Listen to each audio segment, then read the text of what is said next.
Alright, today we're going to do brakes. Now I'm going to do my best to use little of specialty tools as possible and try to use basic. Kind of fat and lazy, so we're going to use the impact to get the tire off. The first thing you want to do though is ensure the vehicle is jacked up from its proper jack locations using jack stands, not just a jack. So once you've ensured the vehicle is jacked up, you can use an impact to get the tire off. If you do not have an impact, go ahead and loosen the lug nuts before you lift the vehicle up. That way it'll be easy to get them off once it's up in the air. So let's get it off.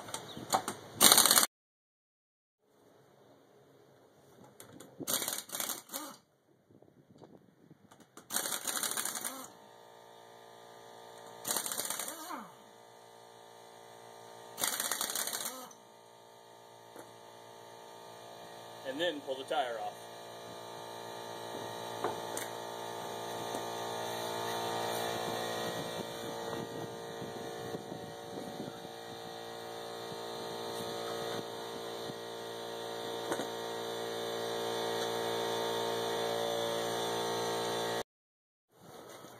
After you pulled the tire off and got it out of the way, now's a good time to inspect, see if there's anything clearly wrong with the brake system. This particular vehicle, the brake hoses are in good shape, and everything else looks like it should be, rusted and nasty. So, the first thing we're going to do is get the caliper off, leaving the caliper bracket on the vehicle. I've already loosened the bolts, but let me show you where they're at on this car. On this Jeep, you'll see there's one here, and there's one that's equal location, if I can get to it, down here. Those are the caliper bolt slide pins. That's what holds the caliper to the mounting bracket. So we're going to pull these bolts, and they should spin out, as I've already loosened them. See if I can get one out and show you. They're a bolt and a slide pin. It's got threads up here, and it's a greased slide pin here. So we're going to go ahead and pull both those out. Alright, so once we've got the two caliper slide pin bolts out, the caliper will actually just pull off. Now remember, the hose is still connected, so you can either suspend it in a direction to where there's no pressure on the hose, or lay it up. No matter what you do, just ensure that there's no tension on the brake hose, any more than normal, because you don't want to torque that and make it start leaking. At this point, the brake pads just slide out of this vehicle. This particular side, the brake pads wore even. On the other side, the brake pad wear was uneven. The inside wore more than the outside. That told me that the caliper slide pins weren't greased properly, or the caliper wasn't releasing. In a particular case of this vehicle, the caliper slide pins were not greased well, and that was the reason for it. We'll get to that later though. Now that you've got the caliper out of the way, you've got room to get the mounting bolts off. And those are back here. See, there's one there, and there's one down here. So let's go ahead and get those out.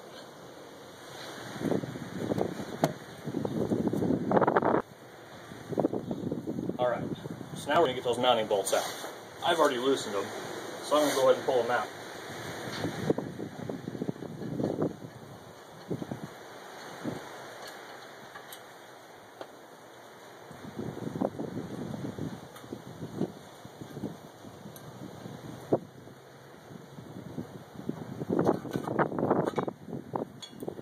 And this is a caliper mounting bracket that holds both of the pads. You'll want to inspect this hardware and make sure it's clean of debris. We're going to clean it off with a wire brush here in a minute. There's a clip here and a clip on these sides. These are what actually retain the brake pads in the caliper. Sometimes before you try to take the brake rotor off, you'll want to use some kind of lubricant or penetrating oil. This is PB Blaster. I buy it in the gallon, so I just keep it in a spray jug. Right here where the rotor meets the hub, there tends to be a lot of buildup of rust. So we'll kind of let that soak for a minute and see if that helps. Okay, after some gentle persuasion from a rubber mallet, the rotor's now loose. We can pull that off. And inspecting both sides of it, I don't see any abnormal signs of wear. No deep grooving. It's all pretty smooth. It means for the most part, the brake system's been working pretty well.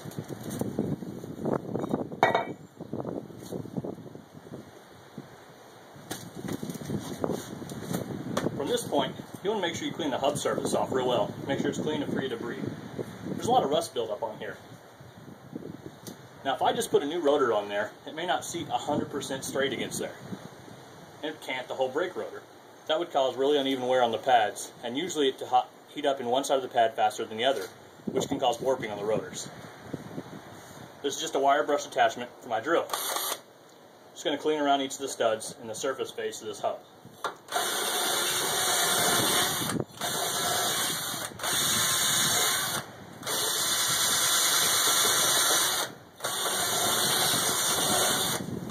Remember, anytime working with metal debris or any kind of dust particles from brakes, always wear at least a particulate mask and safety goggles.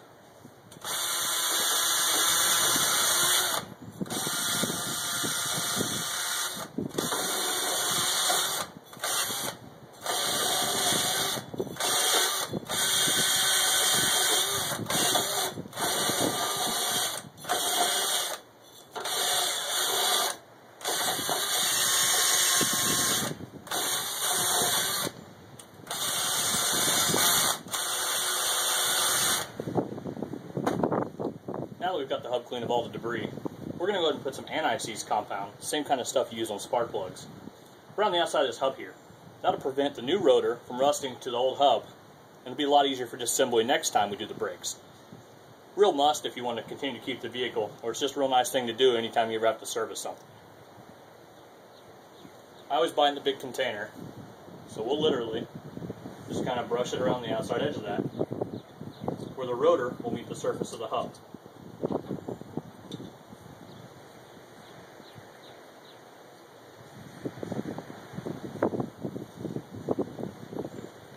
Now that we've got that there,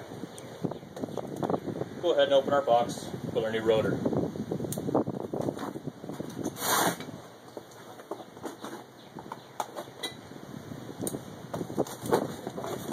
Most new rotors will come in a box covered in grease with plastic wrap around it. This keeps them from corroding inside of the box on the shelf in the parts store in case they're for a vehicle that doesn't get their rotors sold a lot. So you'll want to pull the plastic off of the rotors. And you'll notice there's a lot of spots where this oil and grease is on there. Take brake cleaner. Depending upon the area, you may not be able to get all kinds of brake cleaner options out there. I always use the non-chlorinated. It works the best for me. Spray the surface of it and wipe it clean with a towel. Make sure to get the hub face as well.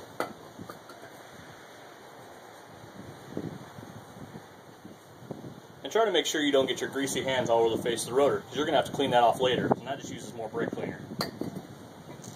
Now the other side.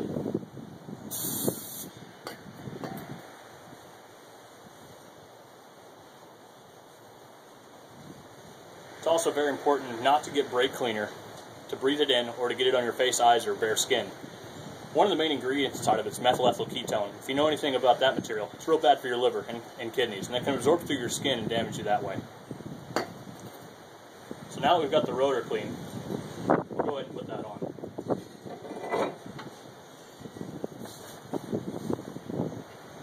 From there, expect that it will set straight. And there's nothing hindering its movement.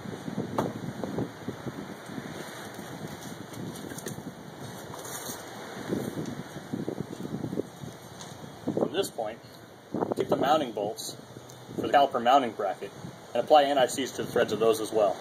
They can be difficult to get out sometimes, so by doing this, you'll make it easier to take apart later. After you've cleaned the caliper mounting bracket hardware and applied anti-seize to the mounting studs, go ahead and remount the caliper mounting bracket to the spindle.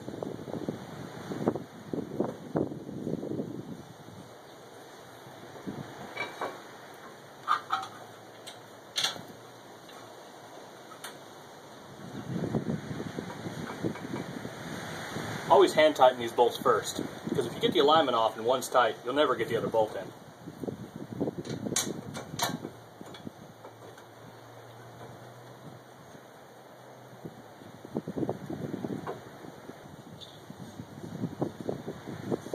Now it's time to reinstall the brake pads. You'll want to use some kind of caliper grease and pad squeal. I use this AGS brand Glide brake lubricant. Use it on the back of the pads and any place where metal-to-metal contact is on moving parts, along with the caliper slide pins. I always just apply a rather liberal amount to the back of the pad. That way I can ensure that the entire mounting surface is covered and there'll be no squeal or whining or any kind of chattering movement from the brakes. You'll also want to make sure that you apply some to the ears of the brake pads on this particular model, because those come in contact with the brake hardware. After that's done, go ahead and install them.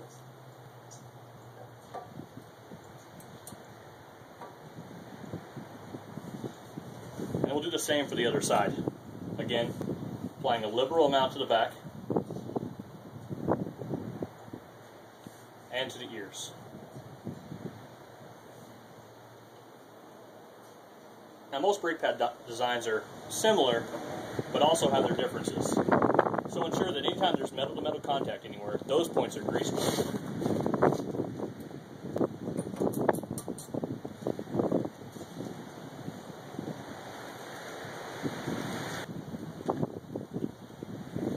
Alright, after you've got the brake pads on, now we're going to depress the piston on the caliper. There's a couple different ways of doing this.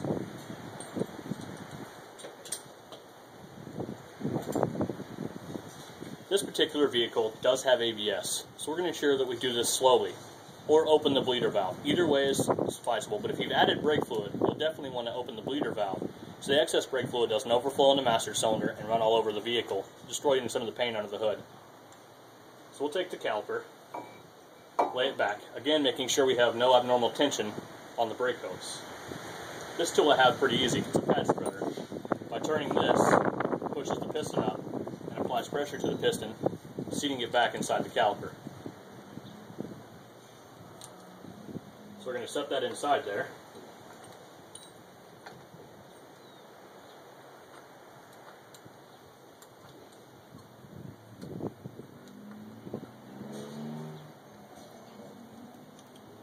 Alright, now like previously stated, any vehicle that has ABS, you want to slowly turn that caliper piston inwards.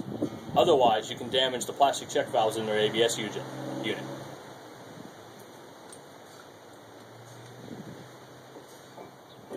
So we'll slowly depress the piston. It shouldn't give you much force here either. If you have to get a C-clamp and really hammer on this thing, the piston itself probably has damage to the cylinder walls, or there could be a lot of gunk or water buildup causing corrosion inside of the piston. This is pretty simple. I'm applying almost no pressure. And once I feel that there is back pressure on my hand, I let off a little bit. Kind of let the pressure subside back up in the ABS unit, the master cylinder.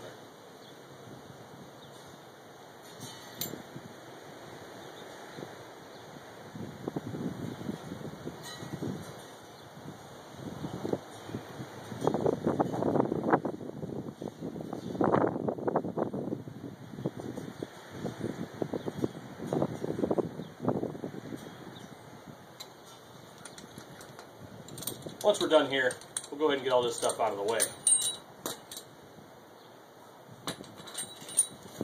Now that the piston's depressed all the way back in the caliper, we can now seat the caliper back on the brake pads. Again, ensuring the caliper goes back in its same orientation, so this hose isn't twisted.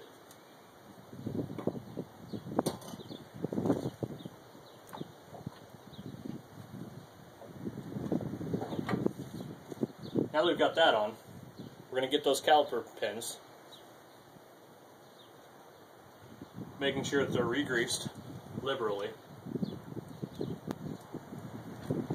reinstalling them in there. So before we tighten them down, we'll go over another step. So let me just get these in here real quick.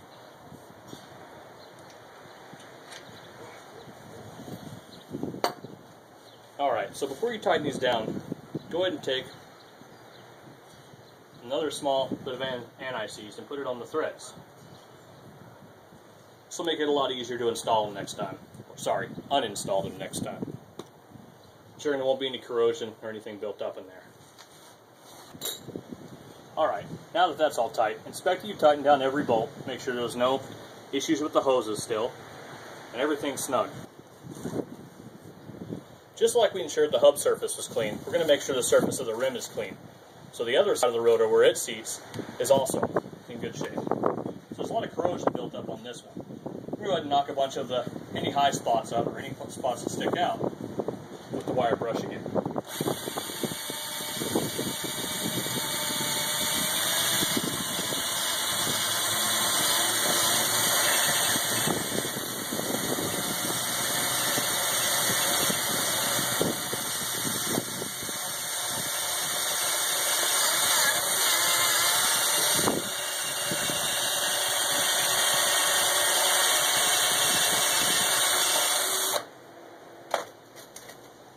Then we use some brake cleaner again to ensure we get all the rest of the debris off there.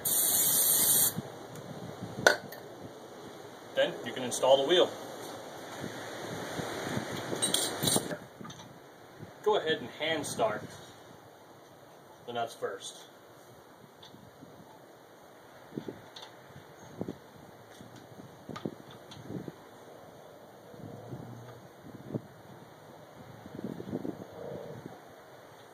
Put the lug nuts on by starting with the air wrench. If you get the threads off, you could cross thread the stud on, or the lug nut on there onto the stud.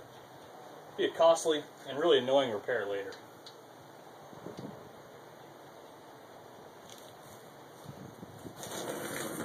Now, all lug nuts on all vehicles have a torque spec.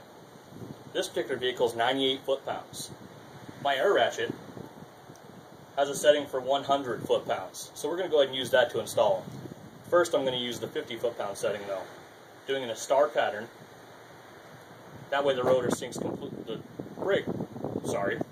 wheel sinks completely to the rotor and brake assembly evenly.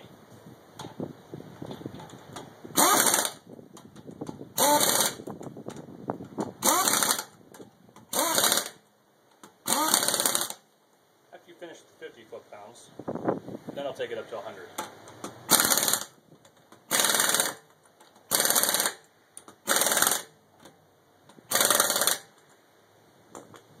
If you don't have an air ratchet that has foot-pound settings, make sure to use a torque wrench. That's always best. And there you have it. One set of brakes installed on one vehicle. Alright, stay tuned for more videos coming later.